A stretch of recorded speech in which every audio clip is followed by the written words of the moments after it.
Día de hoy, alumnos, es la penúltima clase, porque la última clase vamos a hacer de hepatitis, en lo que respecta a lo que es el hepatocarcinoma, ¿no? El hepatocarcinoma es un tema también muy importante y se está viéndose que en los últimos años se está viéndose bastante el incremento de justamente de esta patología, ¿ya? Entonces, por ende, vamos a tratar de revisar lo más pronto posible. El hepatocarcinoma, para que ustedes sepan, y es también pregunta de examen, tanto para lo que es para el internado médico como también para lo que es residentado médico, el hepatocarcinoma es un carcinoma del hígado primario, ¿ya? Es primario. Entonces, ¿qué significa? Que siempre cuando nosotros hablamos y siempre la pregunta del examen donde nos dice cuál es el tumor más frecuente de hígado, siempre es metástasis, ¿ya? Metástasis. Entonces, el tumor de primario no forma parte de la primera, ¿cómo se puede decir? El tipo de hígado, ¿no? Entonces, pero las metástasis sí. Entonces, el tumor primario es llamado también hepatocelular o hepatocarcinoma, etcétera, ¿no?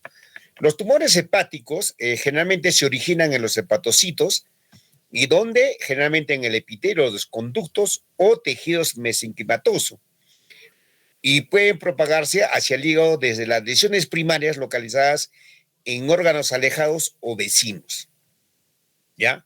Generalmente en los adultos son más frecuentes las metástasis, como hemos dicho, las metástasis hepáticas que los tumores hepáticos malignos primarios. Entonces ya hemos mencionado entonces, ¿ya? Entonces los tumores hepáticos se originan en los hepatocitos o también en el epitelio de los conductos o en tejido mesenquimatoso y se puede propagar hacia el hígado. En los niños, para que sepan ustedes, los tumores hepáticos malignos primarios son más frecuentes que la metástasis, es lo inverso, que en los adultos y en los niños. Pregunta de examen, ¿ya? Entonces, en los niños es más frecuente los tumores primarios y en los adultos son más frecuentes la metástasis que la metástasis de los tumores benignos hepáticos. Salvo los tumores, los hemangiomas cavernosos, que son tumores hepáticos benignos. Son raros en todas las edades de la vida y también en las áreas geográficas. Eso es lo que tienen que saber ustedes. Acá en la clasificación dentro de los tumores benignos, encontramos qué cosa, lo que es la hiperplasia hepatocelular, tenemos el adenoma hepatocelular, también llamado los anabólicos esteroides, quistes hepáticos, adenoma del conducto biliar, tumores benignos mesenquimatosos o mesenquimáticos, ¿ya? También tenemos acá ya los mixomas. Los mixomas son tumores generalmente de tejido heterogéneo de origen incierto, mixoma, ¿no? Acá también aparece dentro de las clasificaciones los tumores primarios malignos epiteliales.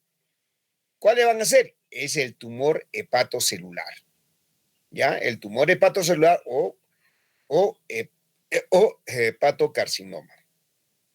También tenemos, miren, ya otros como la presencia del colangiocarcinoma, que también ya lo hemos estudiado, y también ya aparece también otro tipo de tumores, que es el cistoadenoma carcinoma hepático, cistoadenocarcinoma hepático. Entonces, estas son generalmente los tumores que se van a presentar a nivel del hígado. También tenemos tumores primarios malignos mesenquemáticos, donde generalmente lo que vamos a encontrar son los angiosarcoma y los también hemangioendotelioma, leomiosarcoma, fibrosarcoma, linfoma o también el osteosarcoma. Perdón un ratito. Un favorcito, estoy en clase, estoy dictando clases. Te llamo más tarde. ¿Ya? Entonces son los tumores primarios malignos mesenquimáticos. Acá, en lo que vamos a ver, generalmente, cuáles son los tumores que se van a presentar en pacientes cirróticos y en pacientes no cirróticos. Generalmente, generalmente, como ven ustedes en este gráfico, casi el 95% son carcinomas. El 95% son carcinomas. De estos, generalmente el 90% son carcinomas hepatocelulares o también llamado también hepatocelulares, ¿no? Hepatocarcinomas o hepatocelulares. Y el 10% generalmente de estos tumores es el colangiocarcinoma, ¿ya? Es el colangiocarcinoma. Entonces, eso es lo que nosotros queremos generalmente que ustedes sepan, ¿no? El 95% son carcinomas, ¿ya? Acá van a ver ustedes la presentación del tipo de cáncer a nivel del hígado. Generalmente van en una relación de 4-1. Es más frecuente en mujeres que en varones que en mujeres, que digan. ¿Ya? Entonces van a ver ustedes acá un símbolo, obviamente siempre el varón con su flecha hacia arriba y la mujer con su cruz, ¿no? Entonces, a veces nosotros, una forma más práctica, a veces lo simbolizamos, ¿no? Pero obviamente la mujer es muy importante, ¿no? Entonces no van a tomar, se puede decir, en mal consideraciones, ¿no? Entonces, una relación de 4-1 más frecuente en varones que en mujeres. Generalmente es una de las neoplasias más frecuentes mundialmente, como saben ustedes. Tiene una alta prevalencia, generalmente a nivel de China, a nivel de sur de Asia y también de África. Generalmente la incidencia es de 150 por 100.000 habitantes. La prevalencia es, a veces, vamos, es intermedia. ¿Dónde? En el norte de África, en Europa también del Este y también en Groenlandia. Entonces es una prevalencia intermedia. Y una prevalencia baja prevalencia, lo tenemos, ¿qué cosa? En América del Norte, en norte de Europa y también en Australia, donde la incidencia generalmente la incidencia de la baja prevalencia es de 4 por 100.000 habitantes. Pues alta prevalencia, 150 por 100.000 habitantes, y la incidencia baja prevalencia es de 4 por 100.000 habitantes. Pregunta de examen. Acá van a ver ustedes, generalmente donde está la flecha, es justamente la presentación, color medio color amarillo oscuro o amarillo verdoso, como lo pueden ustedes de repente observar. Es el tumor hepático con coloración verdosa que cursa con elevación del alfa-fetoproteína. Entonces, acá tenemos un marcador tumoral que justamente nos va a... no es muy, ¿cómo le puedo decir? Que el que me va a dar cierta, de repente, quizás orientación de que posiblemente está cursando con un cuadro de hepatocarcinoma, el alfa-fetoproteína. Pues con eso no va a decir que es un marcador específico para el hepatocarcinoma, no. Todo marcador tumoral nos indica, ¿no? Indicios. Puede haber como también no puede haber, pero más que todo nos ayuda un marcador tumoral para hacer el seguimiento posterior al tratamiento, que puede ser tratamiento quirúrgico más quimioterapia, y hacemos un seguimiento. En eso sí, más bien nos va a ayudar, ¿qué cosa? La presentación, justamente los títulos de estos marcadores tumorales. También nos puede identificar con la fosfatasa alcalina, por lo que nos indica que hoy, y también la gamma glutamina transpectiasa, que nos van de repente quizás a indicar cierto grado de obstrucción de las vías biliares en formas más localizadas. Entonces eso es lo que tenemos que tener más presentes. La incidencia justamente ya viene del tumor. Se dice que generalmente el hepatocarcinoma es la 7ª causa de tumor más frecuente en el hombre, es la 9ª causa más frecuente también en la mujer. Generalmente el 90% es debido a una hepatopatía crónica, ¿no? Y generalmente en Japón en los últimos años se está viendo también un leve incremento. Acá tenemos una distribución en lo que es tanto en sexo masculino como femenino, que afecta más frecuente al hombre que a la mujer. Es mayor, la presentación es mayor a partir de los 50 años de edad. Es más evidente en las poblaciones de alto riesgo, ¿no? Como una relación promedio de 3.7 a 1, ¿no? Y las poblaciones de riesgo intermedio bajo, que nosotros también que tenemos, la relación promedio es de 2.4 a 1, ¿no? Y generalmente en los países industrializados, generalmente el hepatocarcinoma sin cirrosis, la incidencia es igual en ambos sexos, sin cirrosis. Entonces eso es lo que tienen que ver. Entonces pacientes que no tienen nada que de repente coadyuvar con la enfermedad de la cirrosis, la incidencia es igual en ambos sexos, es lo más importante. Acá van a ver ustedes que generalmente dentro de la epidemiología, el hepatocarcinoma representa el tumor maligno más frecuente del hígado, claro que sí, ¿no? Siendo el quinto cáncer más frecuente en hombres y el séptimo en mujeres, como lo hemos dicho a nivel mundial, pero generalmente es la tercera causa de muerte por cáncer en el mundo. Mira, tercera causa de muerte en el mundo. En la mayoría de los casos se presentan como complicación de la enfermedad hepática crónica, en alrededor del 70 al 90%. Entonces, miren, la hepatopatía crónica, a la larga, generalmente va a conllevar, obviamente, a la aparición del hepatocarcinoma y, por ende, obviamente, va a tener también qué cosa su impacto a nivel justamente de lo que es salud, es un problema de salud pública, ¿no? Entonces, por ende, la cirrosis es un importante factor de riesgo para el hepatocarcinoma, tomando en consideración las diferentes causas que se encuentran también, la hepatitis viral crónica, generalmente la hepatitis C, la hepatitis B, ¿no? El alcohol, el hígado graso no alcohólico, mire, y acá, el hígado graso no alcohólico, es el NASH, que se puede decir, ¿no? Entonces, mucho cuidado, por eso es importante, obviamente, identificar en aquellos pacientes, obviamente, que tienen estatosis hepática o hígado graso. Hay que tener bastante cuidado. Y también en las enfermedades metabólicas hereditarias, ¿no? En México, las principales causas de cirrosis son la ingesta de alcohol y el virus de la hepatitis C.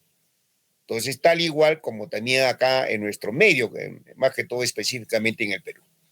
El riesgo de desarrollar el hepatocarcinoma en su mayor parte en los pacientes con hepatitis viral. Hay más riesgo justamente en nuestros pacientes que son portadores de hepatitis viral. A nivel mundial, generalmente el virus de la hepatitis B es el principal factor de riesgo que representa generalmente el 50% de los casos generalmente del hepatocarcinoma. Pero el que nos va a llevar más a la cronicidad del hígado, más al daño, a una enfermedad crónica, va a ser justamente lo que es la hepatitis C. Entonces, por ende, ustedes tienen que justamente tener presente que estos son factores de riesgo que a la larga nos van a considerar, obviamente, la presencia de este tipo de cáncer, ¿no? Que es el hepatocarcinoma. Entonces, acá volvemos al canal de la hepatogenia, miren, la hepatitis B, hepatitis C, el hemocromatosis, a las aflatoxinas B1, miren, la cirrosis, siempre la cirrosis es la primera causa, el alcohol y obviamente algunas drogas que también van a formar parte justamente de este factor de riesgo. Acá van a ver ustedes, acá está la figura, miren cómo es un hepatocito de una célula normal, como ya miran ustedes, ya hay una alteración en la transformación de las células hepáticas y obviamente miren acá ya más representada justamente lo que es el tipo celular en un hepatocarcinoma, ¿no? Entonces miren cómo va alterando justamente la morfología y por ende obviamente la alteración hacia una célula cancerígena. Acá también tienen un gráfico, obviamente, justamente toda la evolución, obviamente, de lo que es la aparición, justamente de lo que es específicamente los agentes agresores, tanto las hepatitis B, hepatitis C, el alcohol, aflotoxina B1, que justamente va a producir una injuria, obviamente va a producir a nivel del hígado necrosis, ¿no? Justamente una proliferación, obviamente, de la alteración de la estructura del parénquima hepático y obviamente a la larga nos va a llevar justamente a una enfermedad de cirrosis, ¿no? Y esto nos va a conllevar a la larga justamente a la aparición del hepatocarcinoma. Acá van a ver ustedes una secuencia de justamente la transformación maligna desde un hígado normal, presencia de hepatitis C, hepatitis B, el etanol, cirrosis hepática, aparece ya, vienen acá unos nódulos displásicos, ya va a haber una alteración a nivel de la estructura, además del hepático, también debido a unas alteraciones genéticas, y por ende a lo largo, la fecha terminal va a producir qué cosa, justamente como una cascada, no va a producir qué cosa, el hepatocarcinoma, ¿no? Acá van a ver ustedes, hay puntos muy blancos potenciales, justamente como vamos a ver, justamente algunos agentes carcinogénicos, ¿no? Los oncogenes virales, el acortamiento de los telómeros, también antiapoptosis, ¿no? Que nos van a producir, obviamente, justamente la aparición del cáncer de hígado. Acá van a ver ustedes más específicamente, como hemos repetido anteriormente, los tumores malignos del hígado, ¿no? Para que ustedes vean también desde el punto de vista de hepato celular, que es una masa única. Eso sí, lo más importante, miren, siempre el hepatocarcinoma es una masa única, y generalmente se van a presentar en los adultos, ¿no? La histología también es de un tipo fibrolaminar, también es en los adultos. El colangiocarcinoma más bien también es presencia también en los adultos, como también el cistoadenoma, también digo que es raro, y el hemangioma endotelioma epiteloide también se presenta en los hígados. Entonces, estos son los tumores malignos más frecuentes justamente en el hígado. Acá van a ver justamente que el tumor de cáncer de hígado es un tumor de crecimiento rápido, ¿no? Que no va de repente quizás a dar, lo primero es una mayor deficiencia hepática, es mayor agresividad justamente, y generalmente de 5 a 12 meses ya podemos de repente determinar un diagnóstico tardío por síntomas inespecíficos, ¿no? Acá vean ustedes, es una presentación clínica del cáncer de hepato celular, ya de tipo avanzado, que se presenta como síntomas y signos, ¿no? Típicos, el diagnóstico no es difícil, ya vemos una masa ya obviamente aumentada el tamaño, obviamente a nivel del hipocondrio derecho. Antes de llegar al estadio tardío, el diagnóstico es difícil por varias razones, claro que sí, pero ninguna manifestación clínica temprana es patognomónica. Acá más bien no hay de repente quizás un signo patognomónico tal igual como el cáncer de gástrico, ¿no? Como tenemos un ganglio satélite. Acá en el hepatocarcinoma no hay una manifestación clínica temprana. Generalmente la reserva hepática funcional es de gran magnitud y a veces a menudo coexiste con la enfermedad de la cirrosis hepática, ¿no? Entonces la aparición de lo que es el hepatocarcinoma. Ahora, generalmente no presentan síntomas hasta un estadio avanzado de la enfermedad, claro que sí. Sus síntomas son más comunes, que son el dolor sordo, es un dolor sordo y continuo en el hipocondrio derecho o también en el epigastrio, ¿no? Debilidad, astenia, adinamia, generalmente pérdida de peso, y el paciente es un paciente caquético, ¿no? Es un paciente caquético, obviamente, con con algunas alteraciones, ¿no? Las prominencias óseas y obviamente ya disminución del tejido celular subcutáneo, y obviamente el paciente ya es un paciente ya desnutrido, ¿no? ¿Me están escuchando alumnos, no? Sí, doctor. Ya. Sí, doctor. Entonces, esto es lo que ustedes tienen que saber, es la triada tardía del hepatocarcinoma, ¿no? ¿Cuáles son los síntomas de la triada tardía del hepatocarcinoma? Primero, dolor abdominal. Es un dolor, hemos dicho inicialmente, sordo. Ya cuando el tumor crece, ya es un dolor ya muy exquisito, es un dolor muy intenso. Va a haber pérdida de peso, y lo más importante es la masa hepática palpable, ¿no? Ya es una masa hepática palpable. Asimismo, miren ustedes, los primeros síntomas y signos que se presentan es la astenia y la dinamia en 85%, dolor abdominal el 50%, pérdida de peso 85%, miren, anorexia, hipertermia, alrededor del 30%, hepatomegalia, generalmente también esplenomegalia, ascitis y ictericia, ¿no? Entonces, ven ustedes, la citis ya también presenta alrededor del 50 al 75%. ¿Y cuáles son las características del tumor que nosotros tenemos que ver en el hepatocarcinoma? ¿No? Tenemos que ver primero, identificar número de tumores, ¿no? Un tumor, 20%. Dos tumores, 25%. Tres o más, 65%. Ya ven ustedes acá. Va a haber invasión a la vena porta, generalmente en el 75%. Unilobular, 25%. Bilobular, 75%. Entonces, esas son las características que tenemos que tener del tumor específicamente. Los estudios diagnósticos, acá obviamente siempre tenemos que tener parámetros bioquímicos, parámetros hemáticos, también parámetros del perfil hepático, ¿no? Siempre hacerle, ¿qué cosa? Un dosaje de hemoglobina, va a haber anemia, obviamente vamos a tener un perfil de hepático, siempre la fosfatasa alcalina y la gamma glutamil transpeptidasa se van a encontrar elevados, tanto la TGO, ¿no? Se va a encontrar elevada, generalmente en el 50%, alrededor de 2 a 3 veces, ¿no? Donde nosotros vamos a encontrar, obviamente, justamente una colestasis, ¿no? Una colestasis. Y acá, como ven ustedes, un diagnóstico de un marcador tumoral, que es la alfa-fetoproteína, que se eleva generalmente cuando hay presencia del cáncer, de tumor, tanto metástasis como también tumor primario, es alrededor del 80%, ¿no?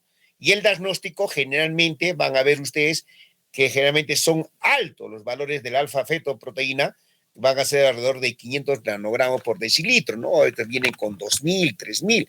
Entonces ya nos da una certeza.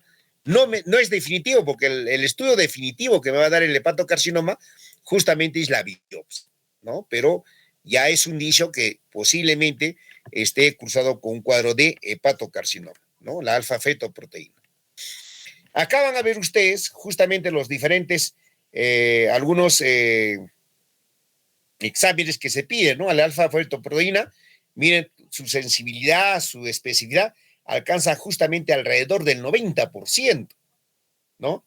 Mientras que justamente la carboxiprotrombina, generalmente miren ustedes, el DES, generalmente es alrededor del 58 al 91%, y el alfa-1 fucoxidasa, generalmente 75%, y la isoenzima de la gamma glutamil transferasa, generalmente tiene una sensibilidad y especificidad alrededor del 60 al 96%. Entonces, justamente nos va a ayudar bastante este tipo de marcadores tumorales o a veces sustancias que nos van a ayudar, obviamente, para dar indicios del hepatocarcinoma. El diagnóstico por imágenes, obviamente, es muy importante, alumnos, es muy importante. ¿Por qué? Porque generalmente nosotros podemos ver ya, acá como ven ustedes, cierta ya hay partes, miren ustedes, de metástasis ya de forma tardía, miren ustedes, más ya, como lo pueden observar, ¿no? Ya más marcadamente, ya que nos pueda identificar una simple placa, ¿no? Ya hay metástasis, ¿no? Estudios radiológicos, por ejemplo, podemos pedir un teletórax, pues ya nos indican unas metástasis pulmonares. Elevación, miren ustedes acá, van a ver del hipocondrio derecho al izquierdo, ¿no? Miren ustedes, es por el avance ya del tumor, derrame pleural también derrame pleural a nivel derecho y atelectasias lineales, que también nos indica obviamente la presencia del hepatocarcinoma. Una radiografía simple nos va a indicar. Y acá obviamente tenemos el boom, ¿no? Inicialmente que siempre para hacer el screen, o a veces nos mandan para hacer un examen rutinario, de una ultrasonografía, una ecografía, y nos detecta lesiones mayores de 3 centímetros. Es lo más importante que tienen que ver ustedes, que la ecografía nos puede detectar lesiones mayores de 3 centímetros, pero menores de 3 centímetros, no. ¿Quién nos va a ayudar? La tomografía, la colangioresonancia, ¿no? Específicamente. Y obviamente acá, como lo ven ustedes, el tumor, y justamente nosotros acá realizamos la toma de la biopsia, ¿no? La toma de la biopsia justamente para ver justamente si hay o no hay presencia de tejido maligno. Entonces acá nosotros generalmente los gastroenterólogos realizamos obviamente la extracción o la toma de muestra de la biopsia por un aparato como una pistola, se llama trucut.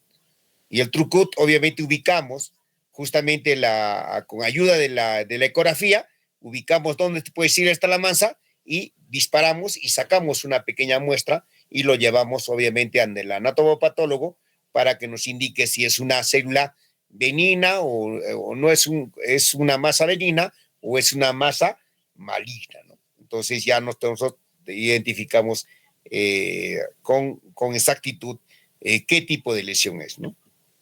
Y la tomografía, acá en la tomografía, eso es lo que, esa es pregunta de examen y van a escuchar lo que les voy a decir. La tomografía trifásica, así se llama, ¿no? Un TEN trifásico. Entonces, para cualquier patología, pensando en hepatocarcinoma, se pide el TEN trifásico. ¿Me están escuchando, alumnos? Sí, doctor. Entonces, yo para pedir un examen para determinar si es un hepatocarcinoma, le pido un TEN trifásico. ¿En qué consiste el TEN trifásico? Consiste justamente en la fase arterial, me va a identificar la fase arterial, me va a identificar la fase venosa y el lavado. Y es el signo de Washap, ¿no? Es el signo de Washap. Entonces, ¿qué significa esto? Miren ustedes acá, justamente donde está la flecha, van a ver, miren ustedes, justamente el tumor. Este es el tumor. Miren ustedes, todo lo que es la parte específicamente cuando ya hay presencia, obviamente, de la sangre arterial, miren ustedes, van a ver qué cosa, justamente una coloración blanquecina, y en el centro van a ver qué cosa, ya una zona media negrita. Entonces, o a veces cata como una especie de una canasta como se fuese de pan, ¿no? Con esa estructura. Entonces, por eso, justamente, ¿cómo se llama? Guashot, ¿no? Guashot positivo o guashot negativo, entonces me va a indicar justamente si es un hepatocarcinoma. Guashot, ¿ya? Guashot. Asesino Guashot.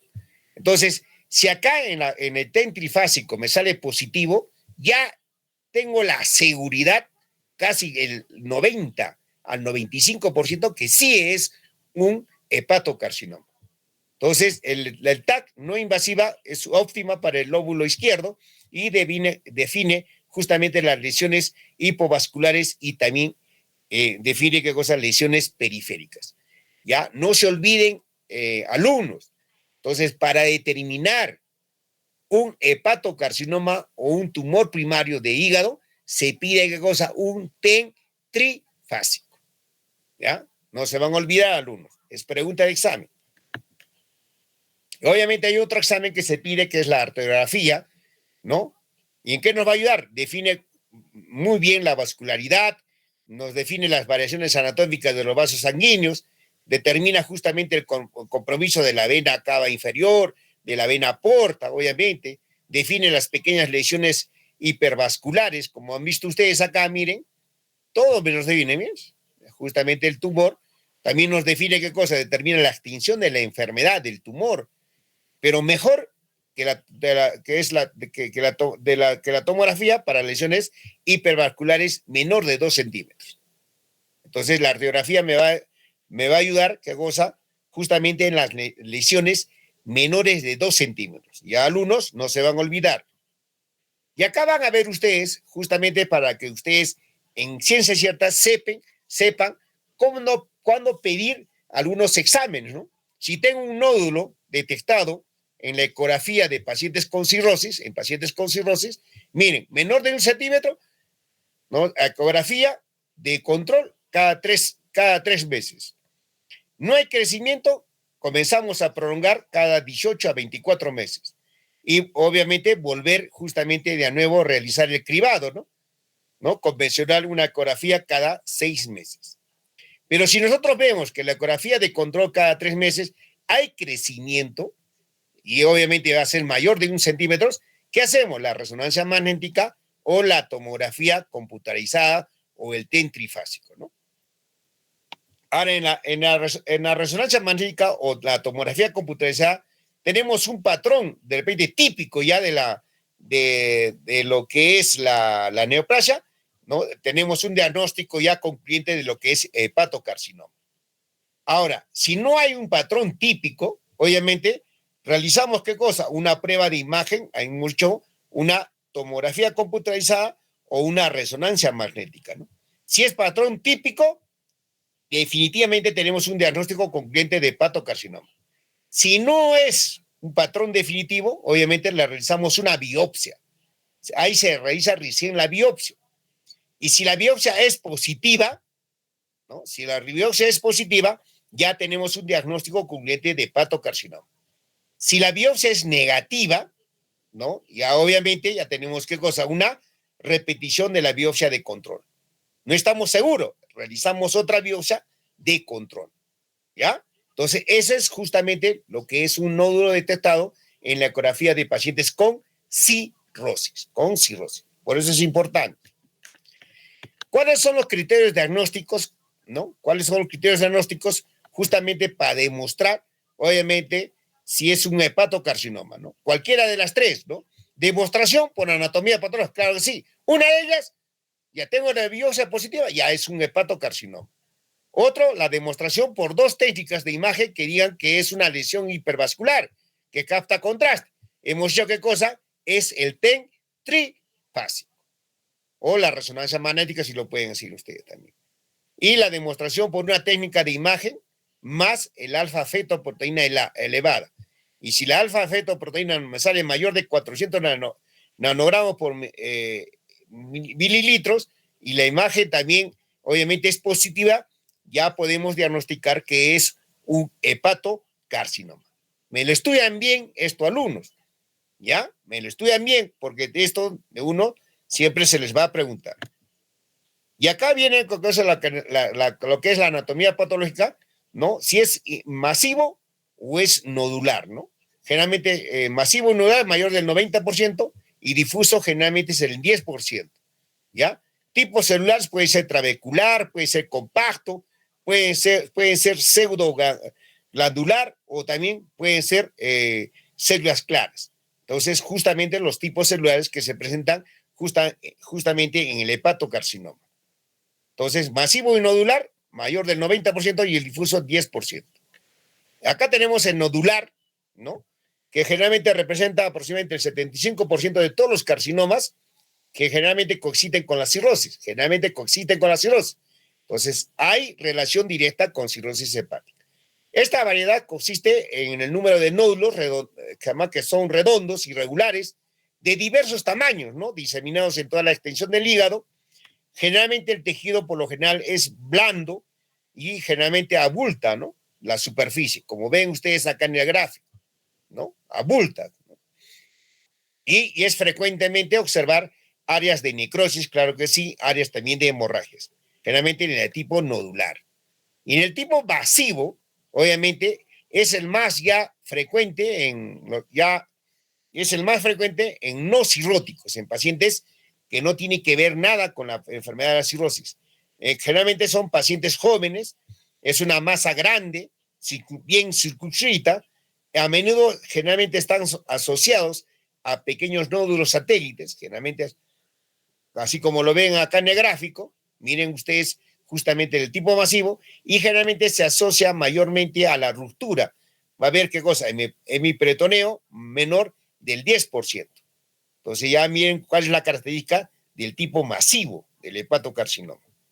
Y el tipo difuso, que hemos dicho nosotros, generalmente es raro, ¿no? Generalmente, miren ustedes, es el tipo difuso donde están las flechas, mire, generalmente el hígado presenta un infiltrado homogéneo compuesto por nódulos tumorales diminutos, ¿no? E indistintos, ¿no? Y generalmente son difíciles de diferenciar entre los nódulos cirróticos de nódulos regenerativos. Entonces, esa es la gran, de repente, quizás duda que se puede tener en la de tipo difuso. ¿Y cuáles son factores de riesgo para el carcinoma hepatocelular en el ser humano? Como van a ver, hay criterios de factores de riesgo mayores y criterios de riesgo menores, ¿no?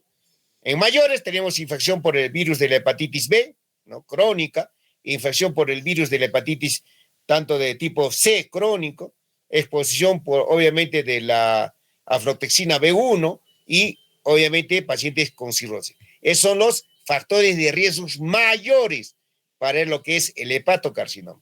Y, obviamente, para los menores tenemos los esteroides anticonceptivos, tabaquismo, hemocromatosis hereditaria, enfermedad de Wilson, deficiencia de la alfa antitripsina, ¿no? La tirosinemia hereditaria T1, la obstrucción membranosa de la vena cava inferior. Miren ustedes, esos son los criterios, obviamente, de factores de riesgo menores para lo que es el hepatocarcinoma. Miren, tienen para también estudiar y te apréndenselo de memoria esto, ¿no? Factores mayores, factores de riesgo mayores y menores.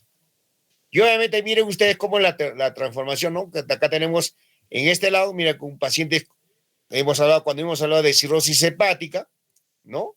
Sus macronodulares, micronodulares, miren un cirrosis, y obviamente miren cómo a la larga esto va a continuar y va a presentar, ¿qué cosa? Un hepatocarcinoma, ¿no? De hígado. Acá vemos, obviamente, tenemos ya factores de riesgo del virus de la hepatitis B, ¿no? Generalmente es responsable del 80% de los cánceres, ¿no? La infección temprana se asocia con un riesgo significativamente mayor y la infección persistente del virus de la hepatitis B preside el desarrollo del hepatocarcinoma en varios años, ¿no? Generalmente un 25 al 50% de los portadores fallecen como consecuencia de un hepatocarcinoma o también cirrosis o ambos también, ¿no? Y acá virus de la hepatitis B, hepatitis C que diga, generalmente es un factor potencialmente carcinogénico, igual que el virus de la hepatitis B, y generalmente está asociado con cirrosis o hepatitis crónica. Y acá van a ver ustedes que actúa como carcinogénico indirecto a través de las enfermedades hepáticas, generalmente a través de la necrosis inflamatoria, ¿no? Y acá ven ustedes, en esta cascada, esta pirámide, como lo ven ustedes, tenemos primero en la base la infección por el virus de la hepatitis C, esto va a producir una hepatitis crónica, esto va a producir una cirrosis y a la larga nos va a producir un hepatocarcinoma. Miren ustedes acá, ¿no? Infección por HIV, C, 100%, miren ustedes hepatitis crónica, generalmente nos va a llevar en un 90%, a cirrosis 15%, miren el hepatocarcinoma en 1 al 3%, ¿no? Al año. Miren cómo es la presentación de 25 a 30 años de aparición justamente desde la infección de la hepatitis C hasta lo que es el hepatocarcinoma. Y acá la aflotoxina B, también que es un factor muy importante, ella es un factor de alto riesgo, obviamente se deriva del hongo del Aspergillus flavus y su exposición obviamente es intensa, presenta una mutación tumoral P53, lo que contribuye a la génesis justamente de lo que es la aparición del hepatocarcinoma. Por eso es importante la aflotoxina B1, ¿no? Entonces, lo que tiene que ser es un factor de riesgo mayor. Y acá, como ven ustedes, también otro factor de riesgo mayor es la cirrosis, ¿no? Generalmente son macronodulares, son de tipo secundaria, justamente debido a la enfermedad del virus de la hepatitis B crónica, ¿no? También micronodular o macronodular, también debido a la presencia del virus de la hepatitis C, abuso de alcohol, obviamente es más frecuente en sexo masculino, como lo hemos visto de 4-1, y no se sabe con certeza si el cáncer hepatocelular es una consecuencia inevitable de la cirrosis. Entonces, pero sí es un factor de alto riesgo para lo que es el hepatocarcinoma. Y acá van a ver también lo mismo que hemos mencionado justamente cómo está la cascada y la aparición y el grado de infección, obviamente, y el porcentaje, obviamente, para la aparición del hepatocarcinoma desde las infecciones tanto de la hepatitis B como también de la hepatitis C. De igual manera, acá van a ver también ustedes justamente el hepatocarcinoma, justamente con alteraciones genéticas por presencia de la aflotoxina B1, obviamente el virus de la hepatitis B, hepatitis C, ¿no? Y obviamente también lo que es el alcohol, ¿no? ¿No? Debido a qué cosa, a lo que es las mutaciones tanto del P53, ¿no? Obviamente también la cirrosis, debido a la presencia del proceso inflamatorio, etcétera, ¿no? Y esta es la evolución y el tratamiento de lo que es la presencia del hepatocarcinoma, obviamente de lo que es la escuela de la Clínica de Barcelona, ¿no? Como van a ver ustedes, son criterios de la Clínica de Barcelona justamente para identificar obviamente el hepatocarcinoma y qué medidas nosotros tenemos que tomar, ¿no? Tanto el estadio 0, estadio A, el estadio C y el estadio D, ¿no? Y justamente van a ver ustedes acá específicamente con criterios obviamente, de lo que es el Chai-Puf A, Chai-Puf B o Chai-Puf C, ¿no? Que ustedes tienen que tener en consideración. Acá también van a ver ustedes justamente en el estadio 0 si el tumor es único o de repente quizás son nódulos mayores de 3 centímetros, obviamente, qué es lo que nosotros vamos a utilizar justamente en el estadio también intermedio, estadio avanzado o también el estadio terminal, que generalmente no es para que ustedes lo dominen, pero sí ustedes tienen que tener algo de conocimiento justamente de estos criterios de lo que es la Clínica de Barcelona, justamente para el tratamiento, ¿no? Obviamente del hepatocarcinoma. Y acá la evolución natural, ¿no? En su forma natural, es una progresión rápida con presencia de hepatomegalia, va a haber dolor, va a haber caquexia, va a haber intensificación de la ictericia, claro que sí, y obviamente mueren generalmente en el curso de 4 meses en estos pacientes con hepatocarcinoma.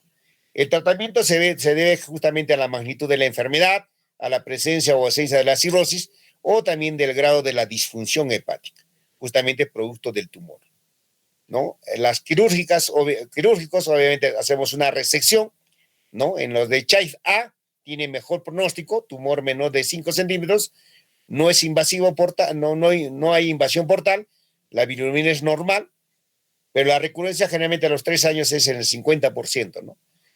Y generalmente a veces en los trasplantes hay trasplantes hepáticos, como vamos a ver en el Chai B y Chai C, el tumor menor de 5 centímetros o 3 tumores mayores de 3 centímetros, cada uno, no invasión de portal, no diseminado. Generalmente se puede operar en estos pacientes. Acá tenemos que tener a veces sumados tratamientos percutáneos. Hacemos acá ya la ciencia avanzada, la etanolización o alcoholización, ¿no? A través de la radiofrecuencia, otros exámenes como también la criocirugía.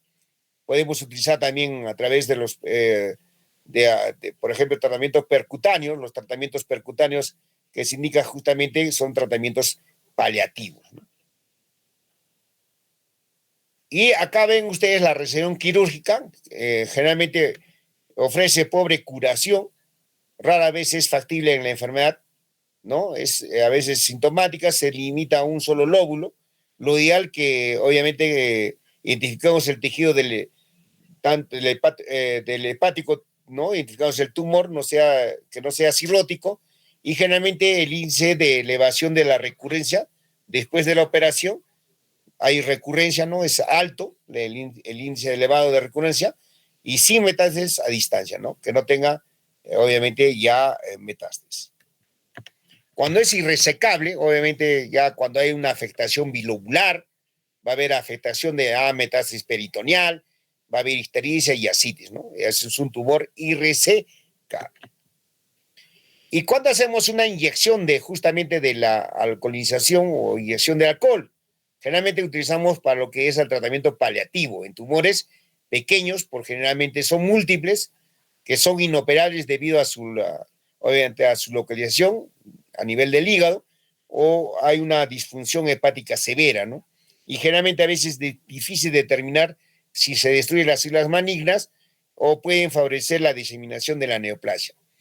¿En qué consiste esto? Miren, justamente yo identifico a nivel del hígado el tumor y generalmente yo, a través de unas agujas a nivel de percutáneas, yo ubico justamente ese tumor e inyecto, obviamente, la sustancia de alcohol. Y esto, obviamente, ¿qué va a hacer? Que el tumor, en vez de crecer, justamente se puede detener o puede disminuir de tamaño. Pero solamente, ¿qué cosa? Es una forma paliativa, ¿ya? Es paliativa. No es curativa, es paliativa. Acá también, de igual manera, la quimioembolización. ¿Qué significa acá? Justamente ubicamos nosotros el tumor y justamente ubicamos los vasos sanguíneos, tanto la vena como la arteria. Y obviamente el tumor, ¿de qué se va a alimentar? Se va a alimentar de sangre, ¿no? Se va a alimentar de todos los nutrientes. Entonces, ¿qué vamos a hacer nosotros? A través de esos vasos, nosotros disparamos, obviamente, émbolos justamente de algunas sustancias como el lipidol, ¿no? Lipidol o agentes antineoplásicos. Justamente, ¿qué cosa? Para reducir, obviamente, el tumor, para reducir el tumor, ¿no? Reduce el tamaño de la neoplasia voluminosa hasta convertirse en operables, reduce carga tumoral antes de la cirugía, claro que sí, en neoplasias localizadas, pero no inoperables, esta modalidad es paliativa, ¿no? Ese es lo más que ustedes tienen que saber, y generalmente nos ayuda a mayor sobrevida que los pacientes no tratados. Entonces, en algo nos ayuda, ¿no? Miren ustedes acá, miren el tumor, y obviamente cuando hacemos la quimioembolización con sustancias, con agentes neoplásicos, con el lipidol, obviamente va a mejorar, va a reducir justamente la quimioembolización. Y acá también de igual manera, justamente realizamos la radiofrecuencia, ¿no? La radiofrecuencia. Entonces, la radiofrecuencia también es de igual manera que la quimioembolización. Ubicamos el tumor y comenzamos a disparar externamente a que llama frecuencias que van a ayudar, nos van a permitir la radiofrecuencia a disminuir, obviamente, a través de una ablación, una quemadura, ¿no? Produce una quemadura y reduce, obviamente, el tumor. Eso se llama radiofrecuencia. Y obviamente acá tenemos el trasplante hepático, ¿no? Que es lo ideal, justamente en pacientes cirróticos, el trasplante hepático, ¿no? El índice de recurrencia es elevado a aproximadamente el 70% y la supervivencia extremadamente corta después de la recurrencia. Entonces, también nos puede ayudar el trasplante hepático, ¿no? Acá tenemos lo que es el trasplante hepático para el hepatocarcinoma, justamente de acuerdo a los criterios de Milan, tanto los estadios 1 y los estadios 2. Pregunta de examen, criterios de Milan, siempre lo que es el hepatocarcinoma. Tumor único, no mayor de 5 centímetros. Y acá tenemos hasta 3 tumores, ningún tumor mayor de 3 centímetros, ¿no? Cuando hay ausencia de invasión vascular macroscópica, cuando hay ausencia de diseminación extrahepática y justamente la tasa de recurrencia a los 5 años es menor de 15%. Entonces, ese trasplante hepático justamente para el hepatocarcinoma teniendo en consideración los criterios de Milan, estadio 1 y 2. Pregunta de examen, ¿ya? Justamente los criterios de Milan se utiliza obviamente para el trasplante hepático para el hepatocarcinoma. ¿Pero en qué pacientes? En tumor único, no mayor de 5 centímetros, o en aquellos pacientes, ¿no? Que tengan 3 tumores, pero ninguno mayor de 3 centímetros, ¿no? Que no haya invasión vascular macroscópica y que no haya, ¿no? Diseminación extrahepática. Y acá ¿cuáles son los criterios, obviamente, utilizados para la selección de pacientes con hepatocarcinoma candidatos a trasplante hepático? Ahí están los criterios de Milan, tumor único, menor de 5 centímetros, 3 tumores, ¿no? Ninguno mayores de 3 centímetros, ¿no? Y criterios por la ultrasonografía, solamente un tumor menor de 6.5 centímetros, 2 a 3 tumores, ninguno, ya son los criterios, ninguno mayor de 4.5 centímetros con criterio con diámetro total menor de 8 centímetros, ¿no? Eso también que tenemos que saber. Y acá obviamente tenemos que ver los criterios de irresecabilidad, tanto mayores de 5 centímetros, mayor de un lóbulo, CHAI-CET, invasión a nivel de la porta, obviamente altos valores de la bilirrubina, ¿no? Entonces son no cirróticos, criterios de CHAI-A y cirróticos CHAI-B, ¿no? Resecables, no resecables, como lo vean ustedes, para ver justamente también lo que es trasplantes hepáticos, o también en lo que es también irresecabilidad, para ver lo que es el tratamiento quirúrgico. Acá otra vez la quimioterapia, que es exclusivamente paliativa, claro que sí, generalmente es una terapia coadyuvante de la resección quirúrgica, adyuvante en el trasplante hepático, y generalmente su toxicidad es un gran problema frecuentemente lo que es la quimioterapia en pacientes con hepatocarcinoma. Y acá está la clasificación de Okuda, que también es muy importante en lo que es el hepatocarcinoma. Justamente acá nos va a identificar el factor, ¿no? Obviamente los puntos, ¿no? De acuerdo al factor, tamaño del tumor, mayor del 50% del hígado, si hay ascitis, si hay albúmina sérica menor de 3 gramos por decilitro, de bilirrubina sérica mayor de gramos por decilitro, tenemos puntajes, 1, 1, 1, y obviamente ya nos determina el estadio, ¿no? Y los puntos, ¿no? Estadio 1, estadio 2, estadio 3, los puntos de 0, obviamente estadio 2, de 1 a 2, y estadio 3, obviamente de 3 a 4, ¿no? La supervivencia, obviamente, también nos indica justamente la clasificación de CUDA, ¿no? La supervivencia de 8 meses, cuando es estadio 1, ¿no? La supervivencia, por ejemplo, en el estadio 2, de 2 meses, y obviamente el estadio 3, ya de 0.7 meses, ¿no?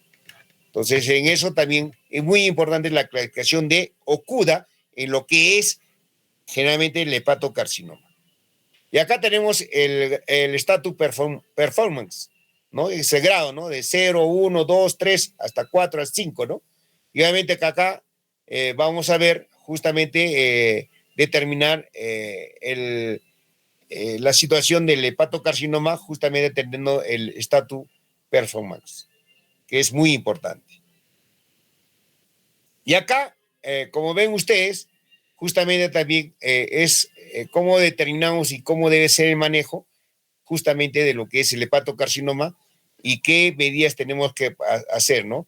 Hacemos una resección o hacemos un trasplante o hacemos por ejemplo, radiofrecuencias, ¿no? O hacemos una quimioembolización o hacemos también la aplicación de algunas terapias inmunológicas, ¿no? Utilizamos, por ejemplo, terapias biológicas con el sorafenib, y también hacemos un tratamiento sintomático, ¿no? Entonces, justamente en qué tipo, ¿no? Estadio terminal, ¿no? O también de repente en estadio tipo 0, estadio tipo A o tipo D, C, ¿no? O también el estadio D.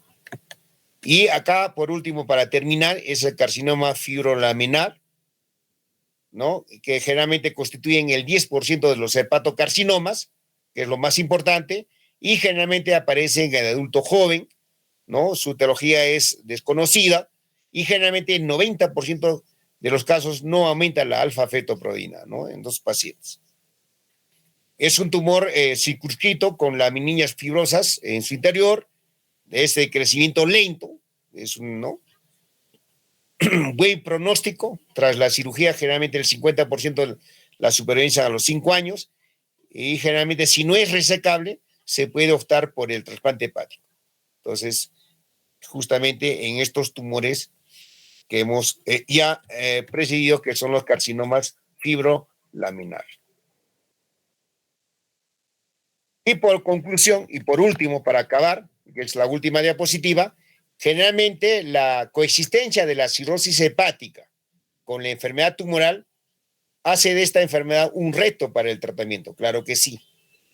Los mejores resultados son obtenidos por grupos multidisciplinarios que tienen como objetivo, obviamente, restablecer el sistema de tamizaje, hacer diagnósticos oportunos, dar tratamientos adecuados también y oportunos para la enfermedad que por su naturaleza es difícil de tratar.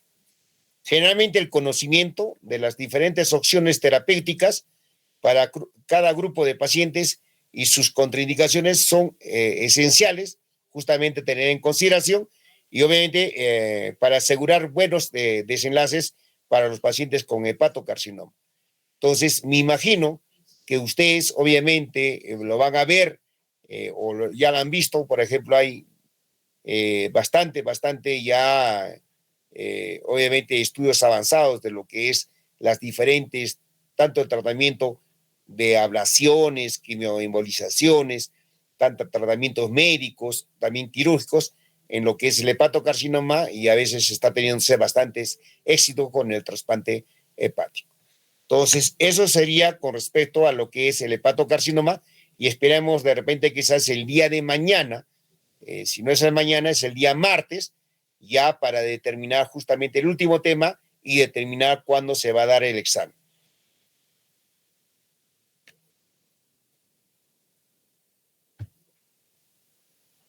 A ver, ¿cómo han acordado alumnos para cuándo es el examen? Doctor, todavía no se acordó. Estamos esperando la última clase y no, pero ya la última clase lo vamos a hacer de repente quizás el día martes, que solamente es hepatitis, y con eso acabamos todo. Entonces ya lo que queremos definir es, por ejemplo, el miércoles 26 de la próxima julio, semana, entonces. miren, es 9, 10, 11.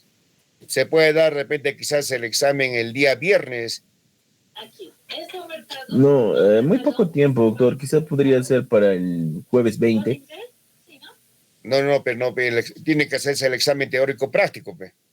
Normal se hace el día 20, pero doctor, todo el día así ya no va a haber más clases.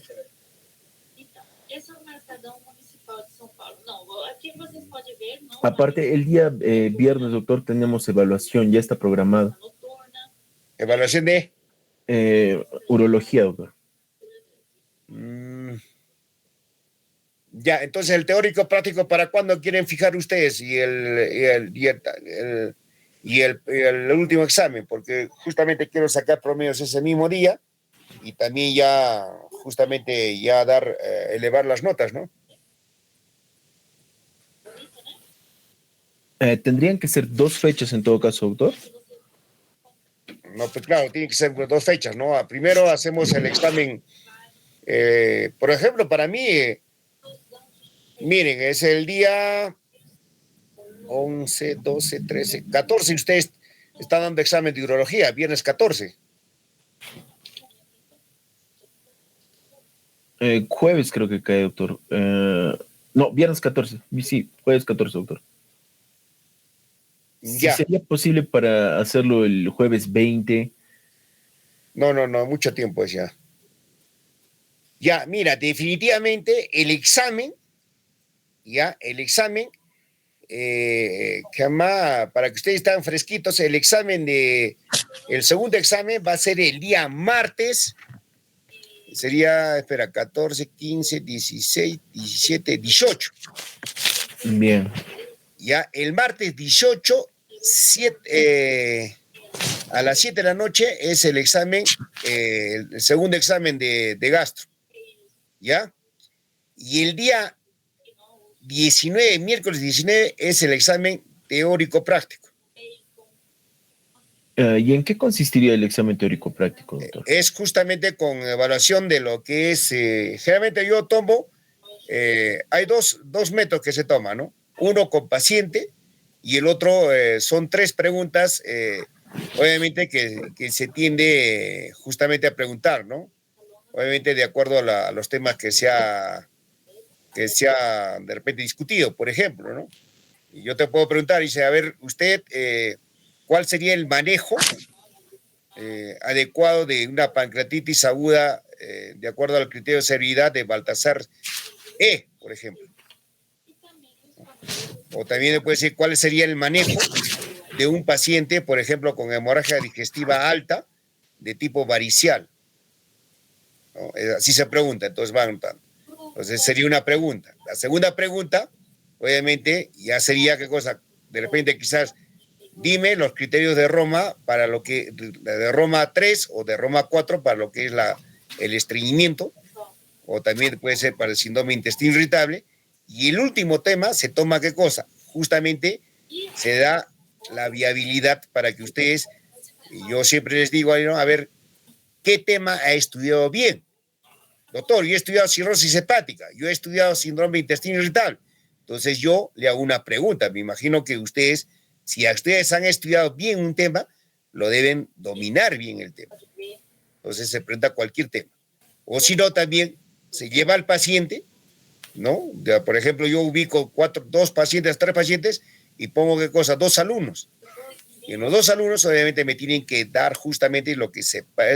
Primero, hacer una buena historia clínica, ¿no? Y obviamente me lo van a presentar y obviamente de ese paciente se discute justamente las preguntas. Entonces es una otra forma que siempre se toma así. Doctor, en todo caso, ¿podría ser el examen sería el 18 y el teórico práctico podría ser el 20? También puede ser, pero es impostergable. Ya para que yo conversar con el otro doctor para que puedan tomar la mitad, tanto el teórico práctico como también yo también la mitad, y el último examen, darle el día martes para que tengan tiempo. Pero sería para mí es mejor es que ustedes no den al día siguiente porque van a estar frescos, ¿no? Sí, doctor, es que para repasar, digamos, los temas, no solo va a venir de la segunda unidad del teórico práctico. No, todo es. Claro, para poder repasar quizás, los temas primeros de nuevo, ¿no? Ajá. Ya, quedamos entonces de la siguiente manera. El segundo examen de gastroenterología se termina entonces para el día martes 18 y el día jueves es el teórico práctico. Quedamos en eso, ¿no es cierto? 8 de la mañana. Sí, doctor.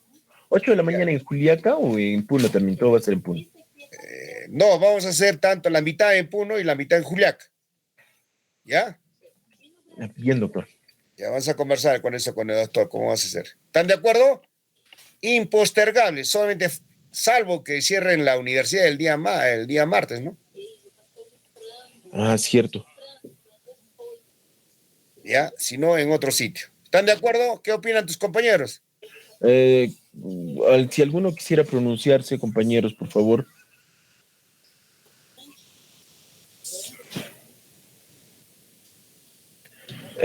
Bueno, creo que por el momento están de acuerdo, doctor. Más bien quisiera pedirle las diapositivas. Tal vez yo lo estoy pasando del día martes, estoy pasando pero no, ya los voy a pasar del día mañana, pasado mañana, y solamente el último tema faltaría de hepatitis, ¿ya? Bien, doctor. Ya, vamos a pasar lista. A ver, Soledad Merma. Presente, doctor. Flores Foraquita. Presente, doctor, buenas noches. Cruz Sosa. Presente, doctor, buenas noches. Flores Dueñas.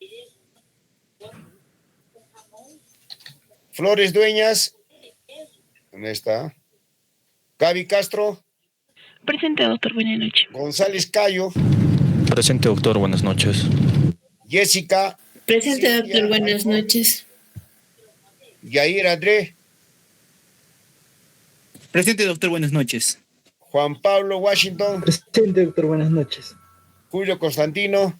Presente, doctor, buenas noches. Karen Estrella. Presente, doctor, buenas noches. Luque Quispe Lisbeth. Presente, doctor, buenas noches. Bianque. Presente, doctor, buenas noches. Luz Coralí. Presente, doctor, buenas noches. Mamá Nicea. Buenas noches, doctor, presente. Milagros Lalesca. Presente, doctor, buenas noches. Mónica. Presente, doctor, buenas noches. Neides. Presente, doctor, buenas noches. Pedro David Chambi. Presente, doctor, buenas noches. Ticona Zaira Cristian.